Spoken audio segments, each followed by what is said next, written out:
Welcome,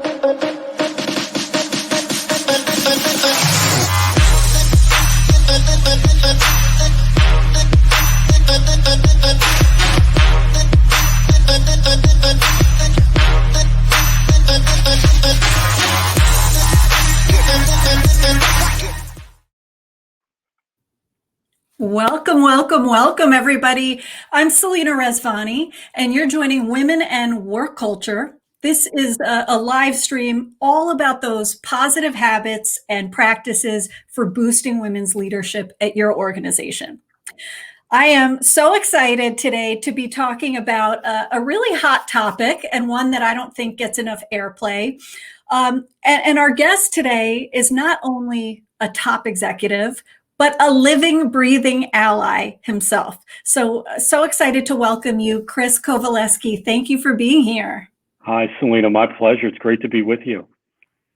Yeah, we're so excited to hear from you today, and a big welcome to our community too, who's here with us. Tell us where you're joining from. Already I see Emily from Atlanta, Anissa, Tampa Bay, Sarah in Richmond, Michelle in Ambler, Akanshka from Providence, and Valerie from Boston. Love it. Love it. Welcome, everybody. Chris, we're talking about a juicy subject today. Mm-hmm. You have a super impressive background, so you have to let me fluff your pillows a little bit and tell people about your great background. Chris, everybody, is Chief Growth Officer for Compass Group North America. He's responsible for really driving the sales organization forward. If you don't know Compass Group, it's one of the largest employers in the world, focuses on food service and support services. Chris has been part of that industry for 32 years, progressing from account executive to sales management, most recently to Chief Growth Officer in 2015. I think it's so important all of you know, hi Brian, hi Beth, hi Michael, Karina, that Chris came to us, he came to our attention, not from a PR person or a pitch, no. Chris came to our attention thanks to women who actually had worked for him, who called him out as a true talent developer, as a real ally to aspiring women leaders. So I don't know about you. I think that says a lot. We're excited, for your perspective, Chris, and to all of you joining us. Hi, Jay and Argyle, Lindsay and Charlotte. Send us your questions for Chris as we go, whether it's about supporting women's leadership, creating that kind of ally culture, and we're going to try to get to your questions. Hi, Lisa from Jersey Shore. So to set the table, I want to throw out kind of how most people might know the male ally definition. And then, Chris, I want you to tell us your take. But, Sure. But a male ally is really somebody who sees either privilege or inequality and actively engages and supports women. That's how most of the definitions kind of read. But Chris, what does it mean to you? What does this role of male ally mean to you? Well, Selena, I think it's important. It's important to be an ally, but I think it's also, it's fairly easy to treat people well. You don't have to overthink it. I've never had to overthink how to create opportunities and how to help people. And I think it's, people matter and relationships matter and optimism matters. And I think if you keep those items as your foundation in your thought process, for me, it's been fairly simple, and it's just trying to be your authentic self and not manufacture anything. I love it. So this is kind of like a broader view you have on managing relationships at work. Is it safe to say it extends from sales into people management? Is it that broad? I believe it's all about people management. I think it's all about the people. It's all, you hear a lot about emotional intelligence and emotional quotient, and certainly that there's a lot there to play, but it's all in how you treat people. And when we talk a lot about when when others hear your name, what's the reaction Mm. do you want? Do you want them to smile, or do you want them running the other direction? Right. But people remember how you treat them. People remember the impact that you have on their lives. They really do. And I think kind of no time more than now. I Oh, think we're all absolutely. paying attention to how we're Absolutely. treated, that impression a person left on us, right? Their ability to be human. Chris, one of the things you're known for in your social media, behaviors is shouting people out, shouting women out on your team, really putting a spotlight on some of the contributions of women at Compass. And I'm curious, what gets you fired up to do that specifically? Well, the team, my colleagues are really, really important to me. And we always, we talk about how we want the organization certainly to be successful in the present, but also I think true success, Selena, is to keep it and make it sustainable for the next 10, 20, 30 years out. I won't, 30 years, probably I won't be part of the organization then. But I have a lot of colleagues that will be, and that are in their 20s and 30s that have a 20, 30, 40-year runway. And it's really important to me that they have the opportunity to enjoy, all the success that I've enjoyed and all the good fortune that I've been privileged to, candidly. And that's really my focus, my goal. If we're successful in that case, if we can keep our team intact for the next 10, 20, 30 years, they'll carry that forward. And that's the true mark of success.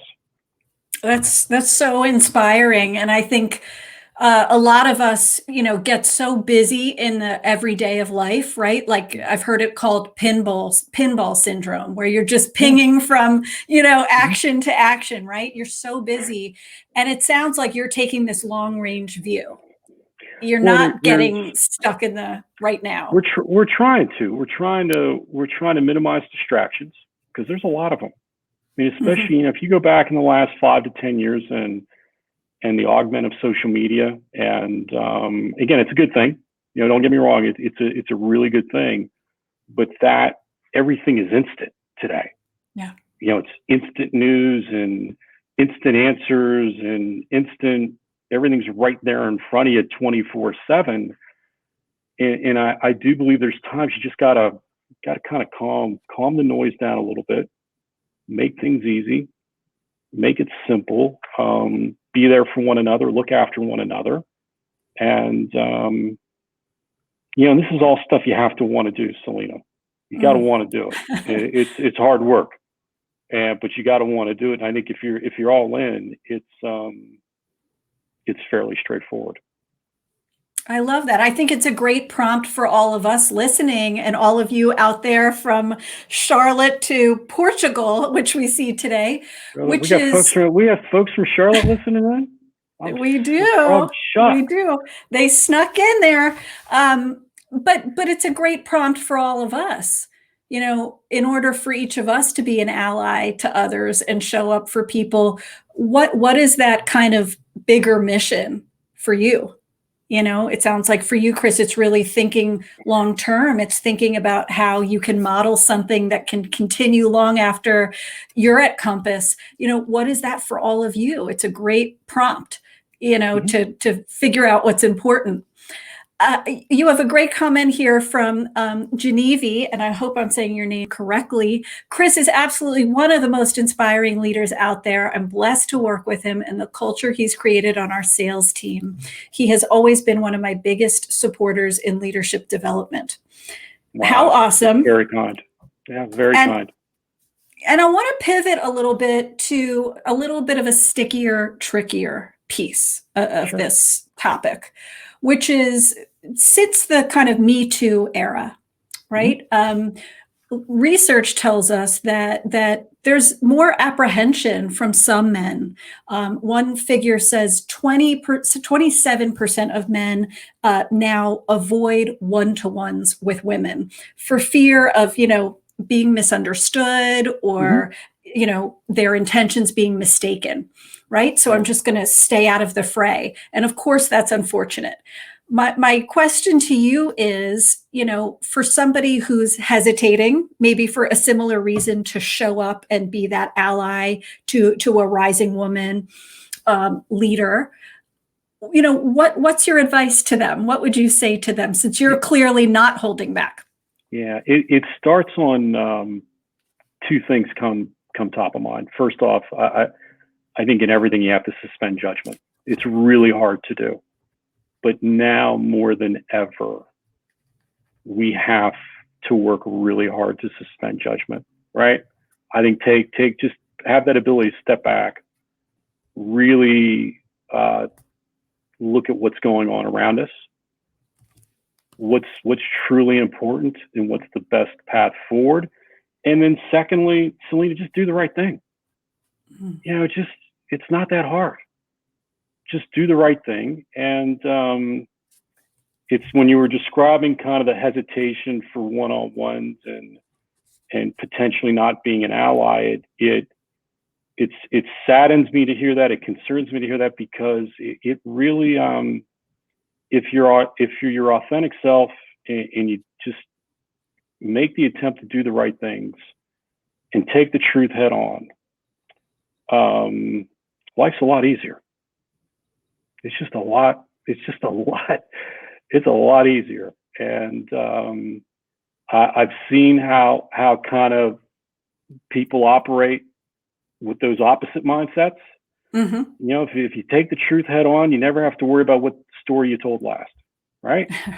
Right. And yep.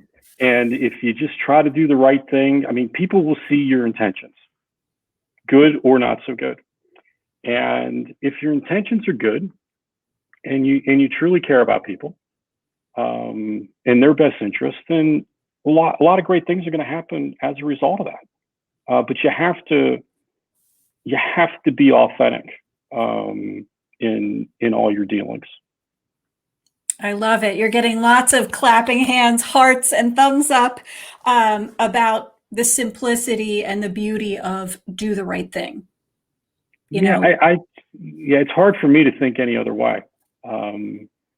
I try not to be that complex of an individual, and I've always tried to surround myself with really good people. And I think at Compass, we have really, really good people, terrific people that care about one another, and I try to do the same thing in my personal life. And it just makes things so much easier.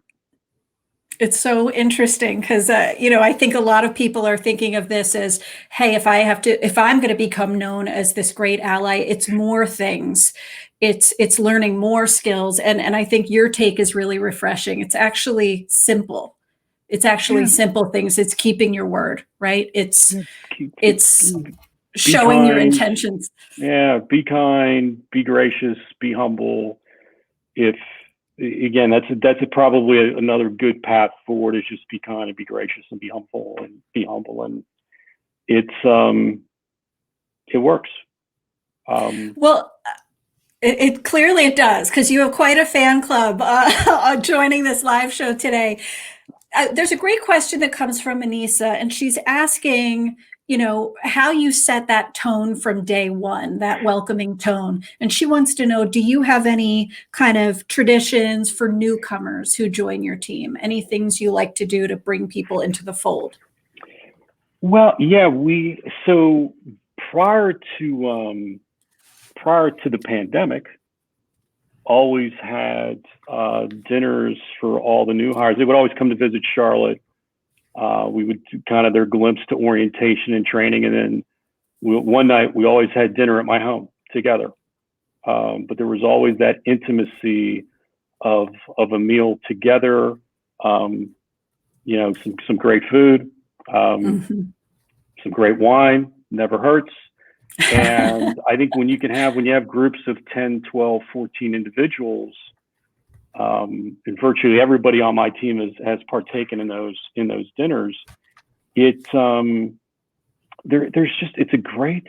just a great dynamic when you get to know people on a personal level. And then certainly as I traveled around, earlier we were talking about our road show. We did 16 cities last year over 6 weeks. But anytime I would travel around, I'd always take the time to have dinners with my teammates and include their loved ones.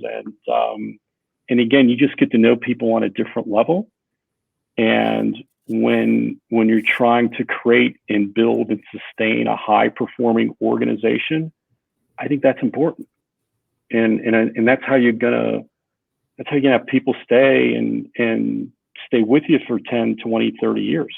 It's not because you're gonna pay them more. I mean, it helps, but it's not always about the money. It's not always about the latest training. It's how you treat them at the end of the day. What a great way to welcome people and to kind of reduce that feeling. Most people have probably had a job in their life where they kind of felt they had to put their work face on when they started work, and then they have their real self at home. And you're creating this feeling where you don't have to do that, right? You can be one cohesive person. Exactly, Celine. And I meet a lot of my colleagues prior to them joining the organization. Is there kind of, we're having discussions about them joining the company. I tend to be involved on the front end of that. And every individual that I come into contact with, I share with them my view on the outset. If we agree to agree and we join forces, certainly I want you here for the next 10, 20, 30 years. If for some reason, in 6, 12 months, 18 months, it doesn't work out, we've wasted time, money, resources. It'll probably take us 6 months to fill the position, right? It takes time. More importantly, we've turned your life upside down. I don't like turning people's lives upside down. So they've earned the right to get all their questions answered. They've earned the right to do their due diligence to make sure this is the right place for them and where they want to be. And again, more importantly, I don't want to turn people's lives upside down. That's serious stuff. And you have to take it serious. And when people understand that, when they understand that you get it, that's pretty powerful. And so it literally goes, both ways. And it's really important. It's just how you treat individuals is really, really important. And we take that very seriously. I love it. Career choices are life choices, right? Like it's made. They really are. And it impacts everything you do personally. Your career impacts, your family and everything you do personally. And, I want them to be happy. I don't want people to be miserable or fearful or, every day with a lot of concern. I want them to be happy. And so if they're going to come here, I want you, I know I'm going to get your best if you're happy. I'm going to get your best if you're excited. I'm going to get your best if you believe you're being treated really, really well. That's all you can ask for. That's awesome. I want to ask you about something else, which is, you talked a little bit about LinkedIn as one example of amplifying women and being that ally. I see allies kind of as a signal boost, right? They do put a megaphone up to your voice or your contributions. Are there other things you like to do to build that visibility for somebody who's coming up? I know people have done this for me, and it's been career changing. Well, as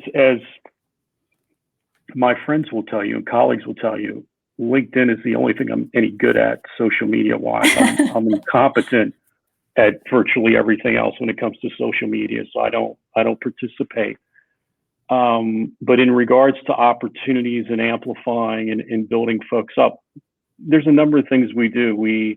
Years ago, we created an emerging leaders group to where anybody that had the aspirations to go into a leadership role could be a part of that group and kind of learn some of the tactical nuances to those roles, but also, again, the stuff like you wouldn't read about or learn about. And a lot of it is around how you treat people and the impact you have on their lives.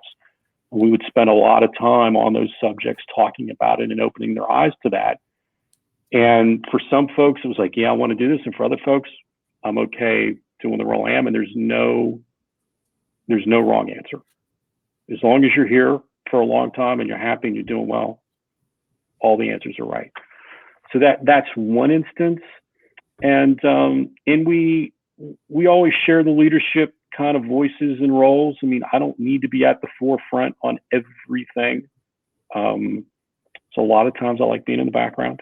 I like, where I can just watch and help and support. So we tend to prop, all of our kind of up and comers and high flyers, high performers, get them in roles where they can get a bit uncomfortable. That saying, right. Get comfortable being uncomfortable. We like to do that, push some folks out of their comfort zone, but we give them, it's so they're not going to crash land. We give them a parachute, we'll help them. And it's okay to get knocked around a little bit, but it's all in a good way. It's all in a respectful way to where they can learn and grow and build their brands and their expertise. That's so awesome. And so many people really loving your comments there. I love this idea of giving them a parachute, knowing they could fall, knowing it may not be a perfect outcome, right? But the learning's more important than, in some cases, this exact prescribed outcome. And that's so meaningful that you're propping people up, you're pushing people to the foreground while you sometimes, go to the background. I think we can all take a page from that. Yeah, it's okay to make mistakes. I make a bunch of them every day, and I get a lot of help and a lot of support. And I know some folks are just afraid of being wrong and making mistakes. It's okay. There's times you just got to say to yourself, what's the worst thing that's going to happen? And in a lot of those cases, worst case isn't that bad, especially nowadays. It's amazing. And but yeah, I want people to fail a little bit and learn. I think that's okay. Yeah, and I think it's also kind of a life-changing thing you can do for somebody. It's not just career-changing. In my own case, I had a male ally who was a mentor to me, who really put his own clout on the line for me many times, spoke to clients about me with full confidence, right? And put me on bigger stages than I felt comfortable with. And it means so much. It starts to change the way you see yourself, all because that person put you in the foreground and they went back here to the background. Well, and it is huge, Selena. And I think in any one person's career, you have to have a number of really good sponsors, really good mentors, sponsors, allies that they're just going to have a belief in you and in what you do, and take that little extra step to help. I know I've had it. I mean, I've been fortunate. I've had a number of folks that have believed in me and given me the opportunities, and then you just got to go make the most of it. Sidebar to all of us to go write a thank you note to that person who gave you confidence, right? Because it's not a small thing. It's not a small thing. So I think that's something we can all do today, honestly. I want to talk about something else, Chris, which does tend to impact women, at least research tells us. And it's that we know women get some of the quote unquote more low glamour work, sometimes called office housework. And I'm talking about things like taking the meeting minutes, or like Mhm. scheduling the meeting, right? It's necessary, it's vital for the organization, Yeah. but it's not necessarily going to buy you a promotion. It's not going to help your visibility. For a woman who's looking to kind of skillfully say no to that kind of work, what Mhm. advice do you have? Say no. I mean, just say no. I mean, I think you have to go for what's going to make you happy, and you shouldn't settle. That's my view. I think I just believe, no one should settle, and you should go for what's going to make you happy, and in what you believe is going to put you in the best possible position for success. That and what success is important to you. What's that mean, right? Because it's different to all of us, and ultimately, it's just what's gonna fulfill your career aspirations, your personal aspirations, and how you feel you're going to be happy. But I said earlier, take the truth head on. Say no. I think that's okay. Well, I think. well, and it's how could somebody kind of get to a leadership role without being somewhat selective, right? And without having said no to Yeah, some things. yeah. I think we've all had. We all, as you progress in life and in your career, you're going to have numbers of opportunities put in front of you, most of which you may feel compelled to take, but you probably shouldn't. And I think it's just having the wherewithal to say no. Um, I mean, you may wind up moving to a city that you're not going to be happy in. You may be taking on tasks that you're not going to be happy with, and it's not worth. It's just not worth being unhappy. It's not worth walking away feeling unfulfilled. So I think it's okay to say no, and I certainly don't view folks differently if they do that. I think it's a sign of courage and a sign of strength, not weakness. All right, hear that, everybody? You're hearing from a leader, right? In the flesh, it's okay to say no. And Lindsay is underscoring that, saying no is a complete sentence. Retweet that. I love that. Yeah, That is so yeah, that is. true. That's great. And I know something I have to tell myself often is kind of don't mix up urgent with important. Just Hmm. because it feels urgent, just because you're replying to that email before you can even think, deeply about it, it doesn't mean it's important, and people are going to serve you up urgent issues forever. And I know that's a distinction I need to make over and Well, over. it goes back to that. We're in a world of instantaneous, answers and data, and you're right. You can't mix the two, importancy with urgency. Sometimes there is a difference. I love it. Well, we're getting lots of support here. The wherewithal to say no is real talk, says Rodney. He's appreciating that. One last question for you, Chris. For that supportive male who would like to be an ally to up and coming women, how can they go from kind of belief to action? What's a first step they could take in your mind?